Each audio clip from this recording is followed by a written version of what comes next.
Hello, welcome to the Officio Spotlight podcast. My name is Simon Lipscomb and thank you very much for listening. Today we're going to be talking about actually one of the topics we picked up previously, which is supplier diversity, but we're going to kind of extend that conversation with a specific emphasis on ethnicity and the engagement of ethnic minority businesses in supply chains.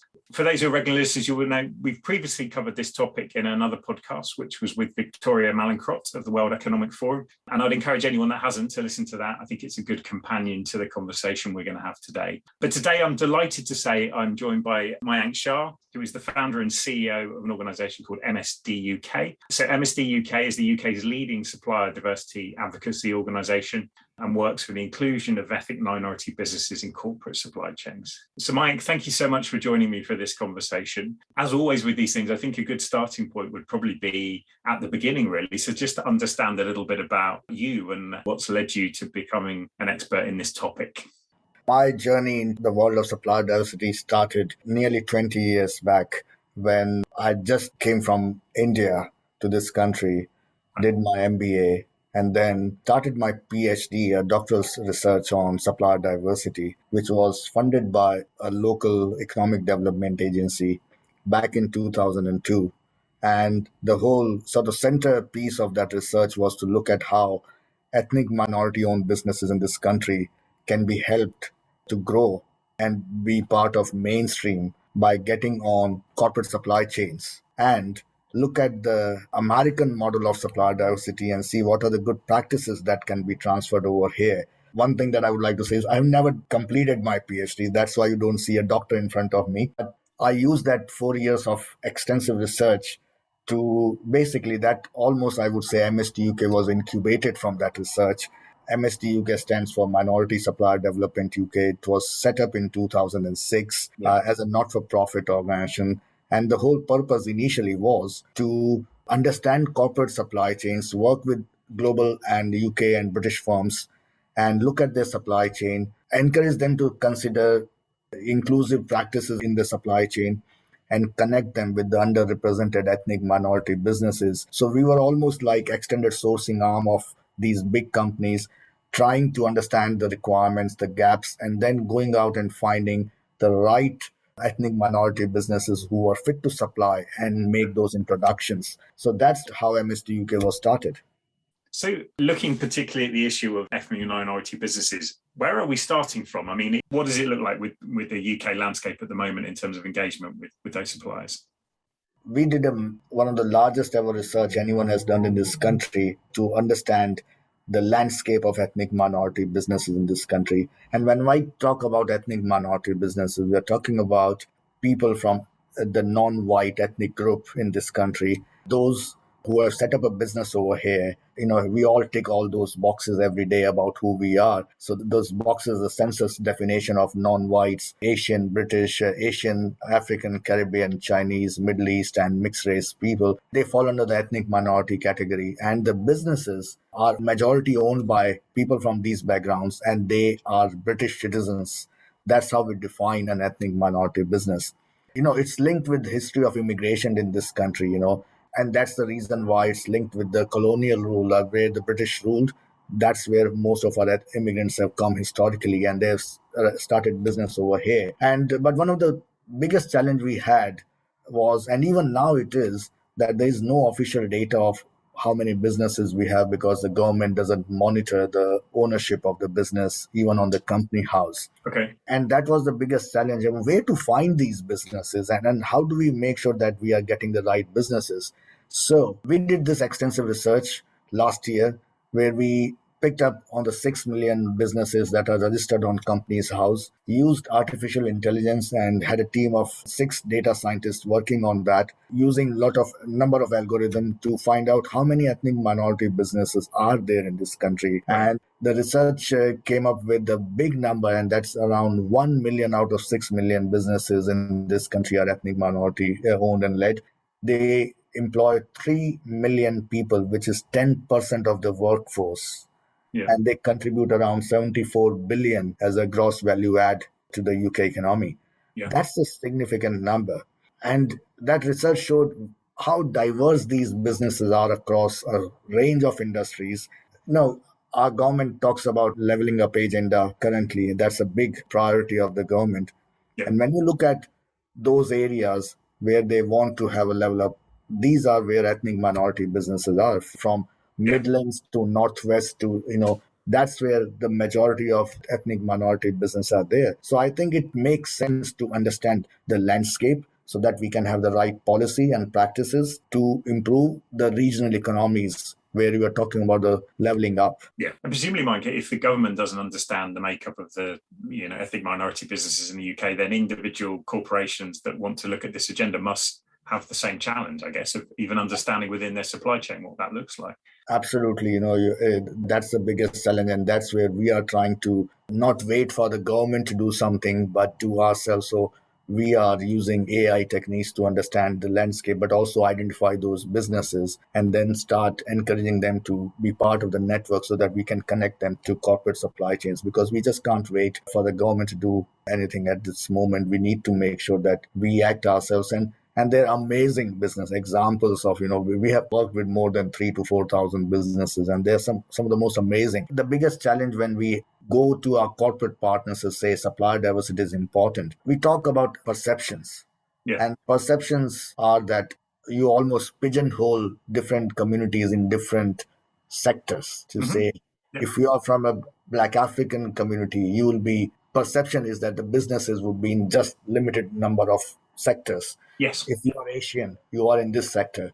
But that's the myth, because what we have found out is that if we talk about engineering, construction, there are so many fantastic businesses that are doing some amazing work, to pharmaceuticals, to high-tech engineering, deep tech and high-tech. The whole range of industries are there where ethnic minority businesses are there. We have to challenge the perceptions to make sure that we open up doors, because supplier diversity is about opening up doors and giving those underrepresented businesses a place to compete. We are not asking for any favorable preferential treatment. We are asking our corporate partners to look at the supply chain and see how, through their inclusive approach, open up opportunities for underrepresented businesses. You never know where you will get a most competitive bidder with the most innovative solution. Yeah. Are there particular challenges for that point of underrepresentation for ethnic minority-owned businesses as opposed to other underrepresented groups, be it gender or cognitive diversity, etc.? I think each of those underrepresented groups have special characteristics and special challenges. With ethnic minority businesses, it's about the cultural issues that they have, where they are not part of mainstream or where connections are made, so they are not used to those mainstream networks, etc. But also cultural differences, historical underrepresentation, discrimination, injustices have led to low confidence in some of those communities, where some communities, they are very new to this country. So again, development and understanding the market and mainstream market and how the economy works, how the system works over here. So it's like when we look at our immigrant communities, they are communities that are well settled. Our head office are based in Leicester. Leicester is one of the first majority minority city where in 1972, 32,000 Ugandan Indians came over here because of Idi Amin. Leicester opened the doors to welcome them over here. Leicester is one of the most successful story of an immigrant community coming and establishing businesses. So they are much more matured. They are much more at a level where they are fit to supply and they are good. But then the recent communities from Syria, from Somalia, etc., they need more investment in developing those businesses. So I think these are some very specific niche areas where cultural differences make a big difference, why they are underrepresented. But then you look at women-owned businesses or disabled-owned businesses or LGBTQ businesses, the challenges they face are different. When you talk about disability, it's about disabled-owned business, about the movement. How can they go? Accessibility and those kind of stuff. So issues are different for different underrepresented groups.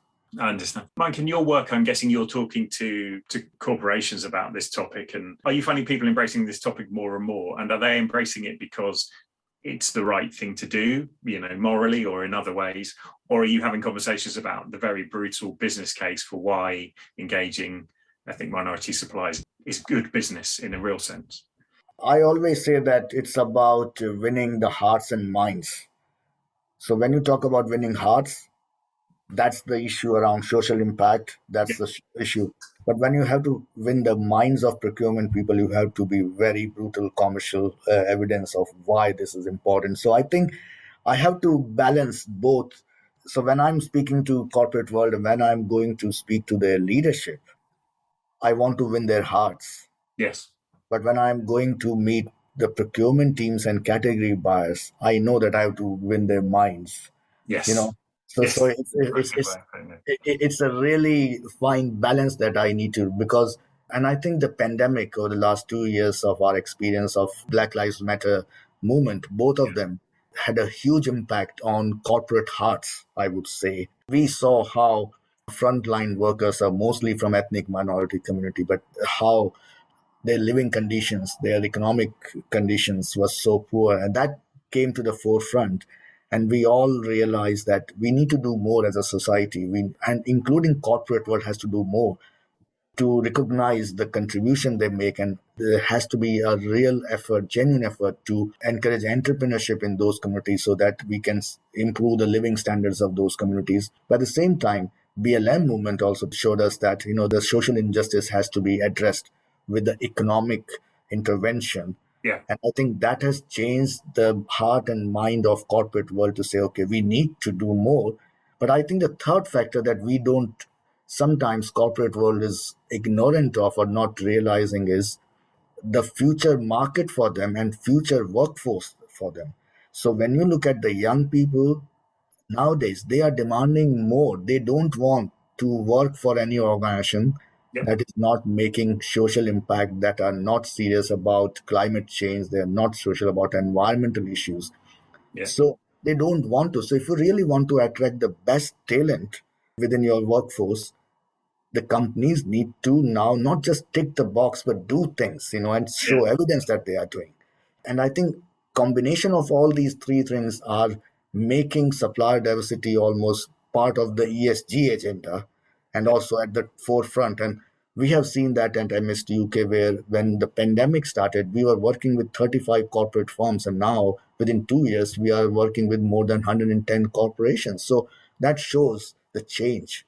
Yeah, interesting. You mentioned the ESG agenda, which is very broad. Yeah, it's very much on the mind of, I think, a lot of companies for lots of reasons, but it's a very broad topic, from carbon through to social justice that we're talking about here. Do you see the renewed focus on that as a good thing, or do you think there's any danger that just the sheer breadth of that agenda will mean that companies will spread their activities too broad and not be able to make as effective an impact on ethnic diversity businesses as they might do by focusing on that? I'm interested in your views on that.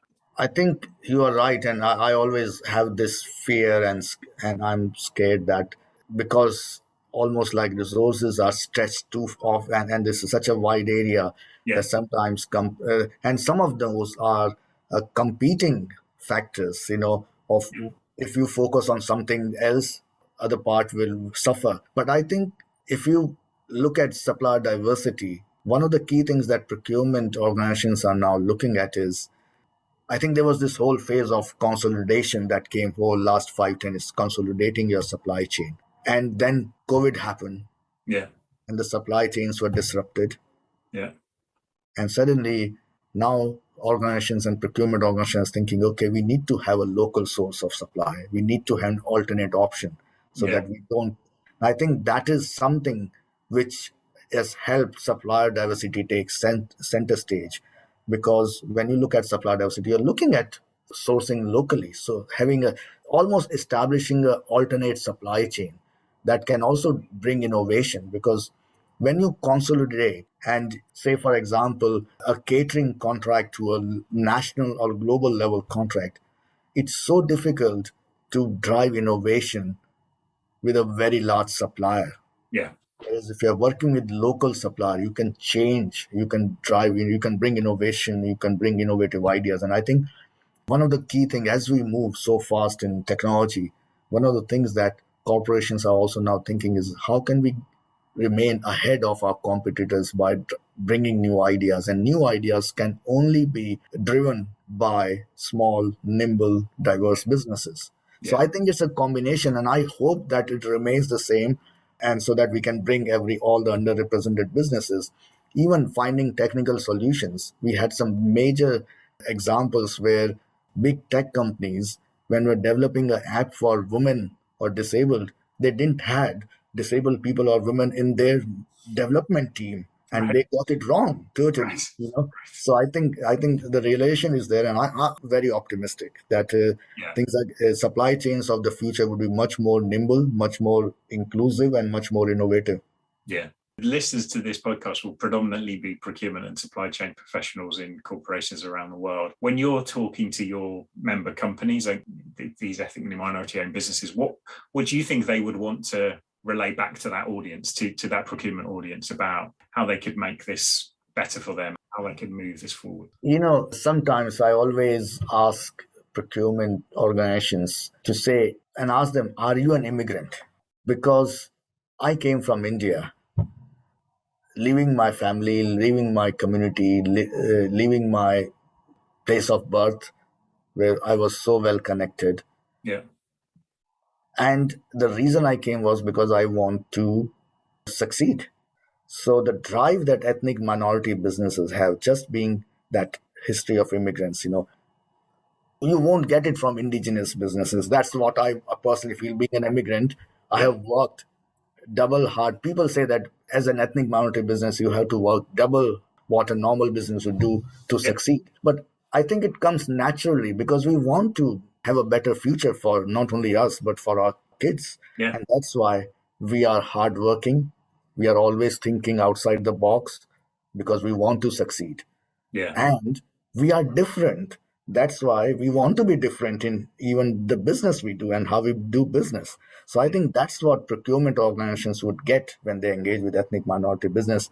Something they will get a real commitment, loyalty, Yeah. but also you will get innovation.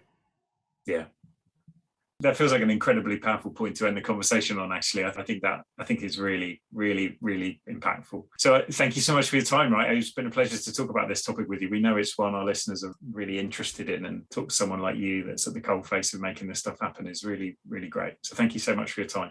Thank you for having me. Thank you. If you enjoyed this podcast, please click the follow button on your chosen podcast platform. We'd also absolutely love to hear your views. So please do leave us a review on those platforms, or indeed send me a message on LinkedIn. And we'll be back soon for another discussion with senior industry figures.